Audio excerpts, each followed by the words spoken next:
Hi wrestling fans, thanks for clicking today's dreaded D-Rose report. WWE has plans for Rey Mysterio and CARA to win the WWE tag titles. The belt's going to go on Titus O'Neil and Darren Young for some time before CARA and Mysterio wins. Yep. And which is good.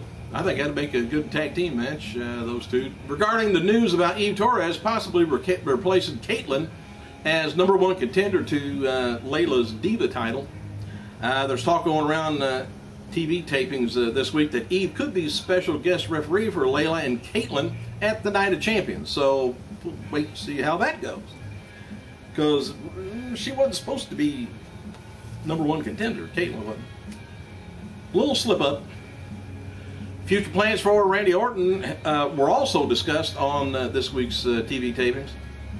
And Orton has been re-added to this week's live events round, so maybe come to your area.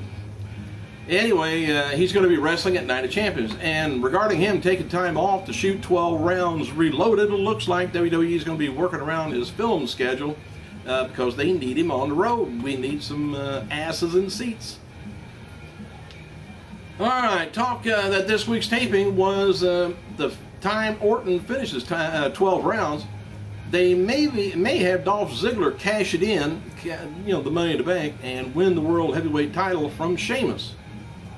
Once he gets beat down, most likely. And this is going to be setting up Orton's return with the idea that he's coming back for revenge and the World Heavyweight title this time. And WWE's put Rey Mysterio and CARA together to build towards a match for WrestleMania 29. We're already heading that way. And you may remember the WWE wanted to do Rey Mysterio. Remember this. You look back on a few months ago. Well, I think it was around WrestleMania 28 time. Anyway, I mentioned this, that WWE wanted to do a Rey Mysterio and CARA match at WrestleMania 28, but both of them got injured. And WWE was planning to give out luchador masks to everyone in attendance at WrestleMania 28, and then have them wear the mask before the CARA and Rey Mysterio match, so they could set a Guinness's World Record for the most masks worn in one place at the same time. And this is WWE building to now WrestleMania 29. I think they're going to try it again. Why? I have no idea. That record is kind of silly.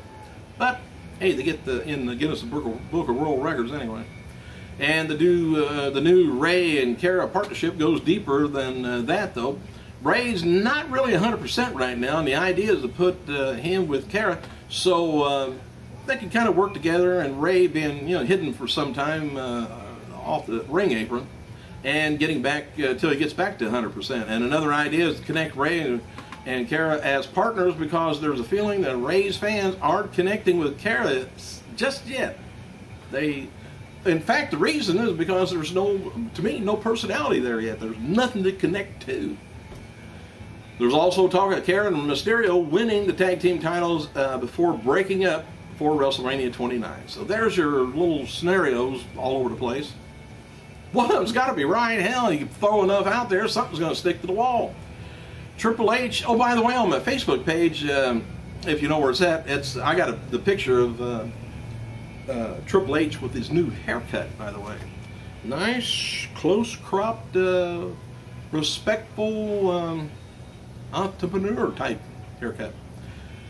Anyway, Triple H is said to be convinced that he's more effective as a heel, but McMahon, Vince, insists that he remain a babyface.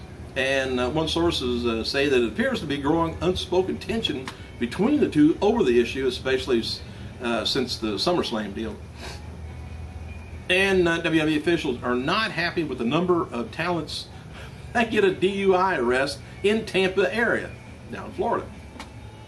Especially after Cameron was arrested a few weeks back, and officials had discussed this past week about how to handle the problem. Well, I mentioned this quite a while ago too, and I think it's probably going to end up happening. Earlier this year, the WWE considered moving the developmental from Tampa to Stamford, Connecticut, where most of the WWE talent, is located anyway. While talking about the DUI arrest this week, the idea of moving developmental to Stamford was brought up again because of the less partying that goes on in Stamford then goes on in Tampa, which is for sure. All right, regarding all of WWE's 2013 Hall of Famer rumors, it's going around that word is that only one person's even close to being confirmed is Mick Foley.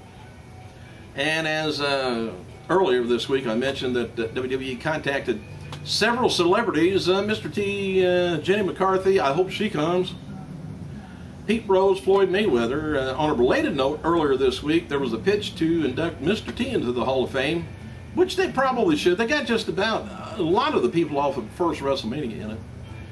The idea is that T induction would pay off his connection to WrestleMania 1 and Madison Square Garden, since the 2013 ceremonies, took place there.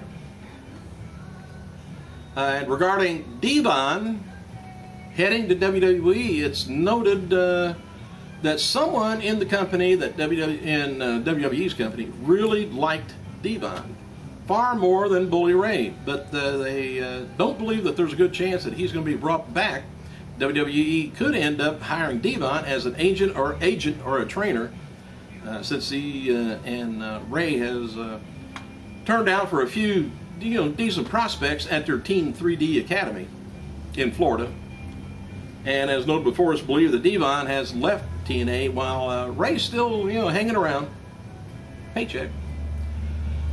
Because both their contracts expired, I think, at the same time. Within WWE, it believes that both Raw and SmackDown general managers are having problems. It's not just a storyline coincidence. The current angle is AJ Lee is incompetent and crazy, while Booker T is being sued by one of his announcers. The feeling is that this is going to be leading to Vince McMahon firing both of them and bringing in major names to run both shows. Could it be Flair? We'll see. I think he's going to be available later this month. WWE Hall of Famer Wendy Richter turns 51 years old, while former Diva champion Jillian Hall turns 32. And she don't have that growth no more either. Didn't Boogie Man eat that off her face or something? I forgot. Something happened.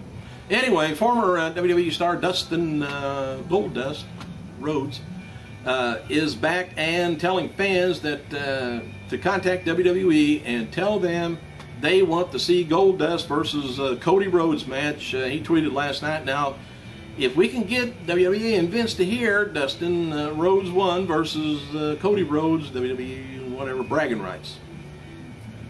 He's still trying for that match. He's been trying for about a year. And apparently he wants to beat the crap out of Cody.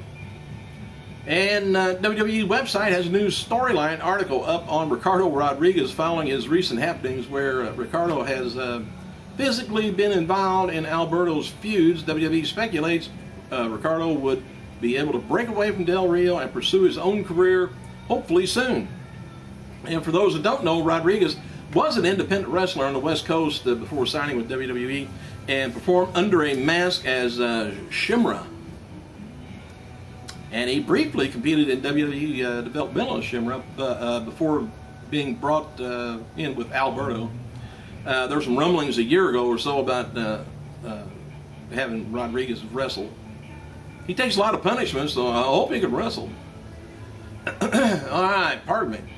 PWI Insider points out that WWE actually ran some shows in Egypt back in the 80s, despite yesterday's press release saying that they will be holding their first Egypt event in October. Oh, so they fib. Republicans and Democrats are doing it for the last 2 or 3 weeks. You get caught in the lie, you say, "Oh, well, that was just a little inaccurate." They don't even admit to that much. Anyway, WWE's website picked I can't believe this. This must be a slow day over TMZ.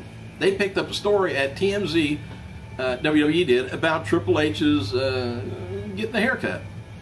They wonder if this means that his days in the ring are over, and they are also polling fans, this is WWE, on who has the best haircut of 2012. Is it Triple H or Undertaker?